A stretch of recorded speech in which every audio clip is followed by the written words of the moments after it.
Hey there, folks. We're back with live streaming coverage produced by 2014 at Warner Brothers. I'm very lucky to be joined by Stephen Levitan, showrunner and creator of Modern Family. Co-creator. Co-creator of Modern Family. Thank you for being a part of it. Now, Stephen, you just got off stage talking to Norman Lear, and that I have to imagine is he was up here before. It was a kick for me. I imagine that was a thrill for you too. Yeah. Norman is he's a legend. He also happens to have been a co-father in our daughter's high school class. Really? Yes. So I've got to know Norman that way. I affectionately refer to him as my friend from high school. And but it's a thrill to know him. It's surreal for me that to have gotten to know one of my idols, and I'm happy to do anything I can to associate my name with Norman Lear. I think it's going to work for me. All right, I hope so. So what sort of questions did you find folks asking about over the course of the session? I think we talked a lot about, try to get into sort of what was going on behind the scenes of some of those shows and the time when he was overseeing so many different shows at once. But, with Norman, it always comes back to humanity and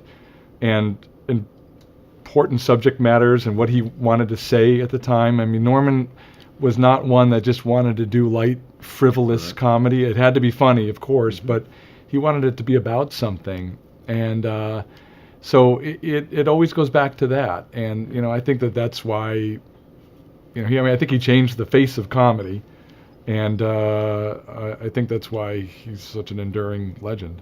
One of the things we were talking about before is the way his shows literally kind of changed the national conversation about race and about sexuality and relationships, and frankly that's something that your show does as well in its own way. And I wonder if you could talk about do you feel a sense of responsibility as a result? I mean, you're taking on some big issues in terms of your show, taking them on very gently, very organically, but there's no question that people are looking at most explicitly like gay families and gay relationships, I think, differently as a result of having lived with these characters for 4 years now. Yeah, I mean, I think the key, and I think Norman agrees with this, is comedy first. That if you have an agenda and a message, and you're trying to pound people over the head with it, they're going to just stop watching. And so, make sure that you're focusing on comedy and characters and story, number 1, 2, and 3, and then let your message, if there is such a thing, or the message of those characters come through very organically.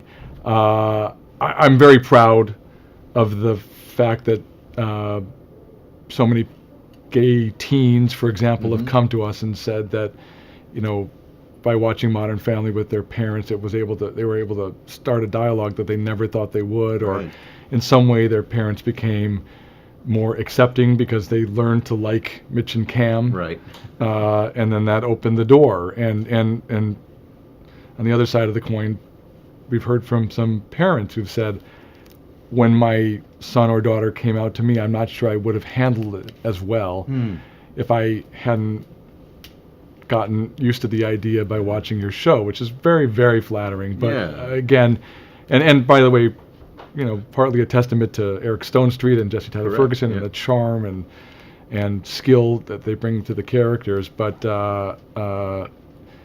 it's a wonderful bonus, But we still try to think comedy first. Right. Well, of course, the way you're shooting out with single camera is very different from Norman's classic 3-camera setup. Right. But it's such a, I mean, watching your show, just because you have such a large ensemble of regulars, it's such an intricately plotted show. I wonder, just mechanically making all the strands weave together, and it always works. It seems to work so beautifully and effortlessly. But I know that clearly nothing happens without it. What's when you're breaking a story, when you're trying to figure out how these threads weave together, what's it like in the room for you guys? How do you guys approach that challenge? Yeah, well, it is hard, and we have a fairly large writing staff. And last year we had 12 writers, and this year we actually expanded to 15.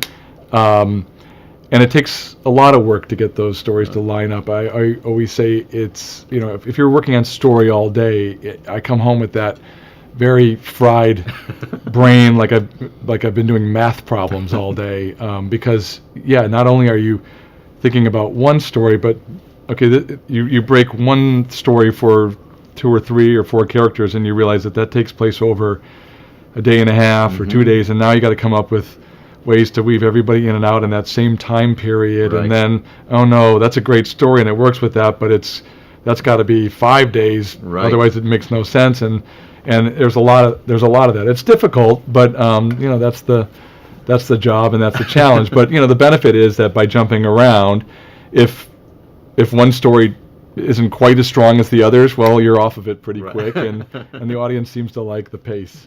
Yeah, well, I tell you, it's a show that goes down easy, and thank we you. appreciate that. And just appreciate your being here to talk to Norman for us and joining us for our live stream today. That's always a pleasure. Stephen, thank you so much, and thank good luck with the next season. Looking forward to it. Thank you so much. All right. Thank you.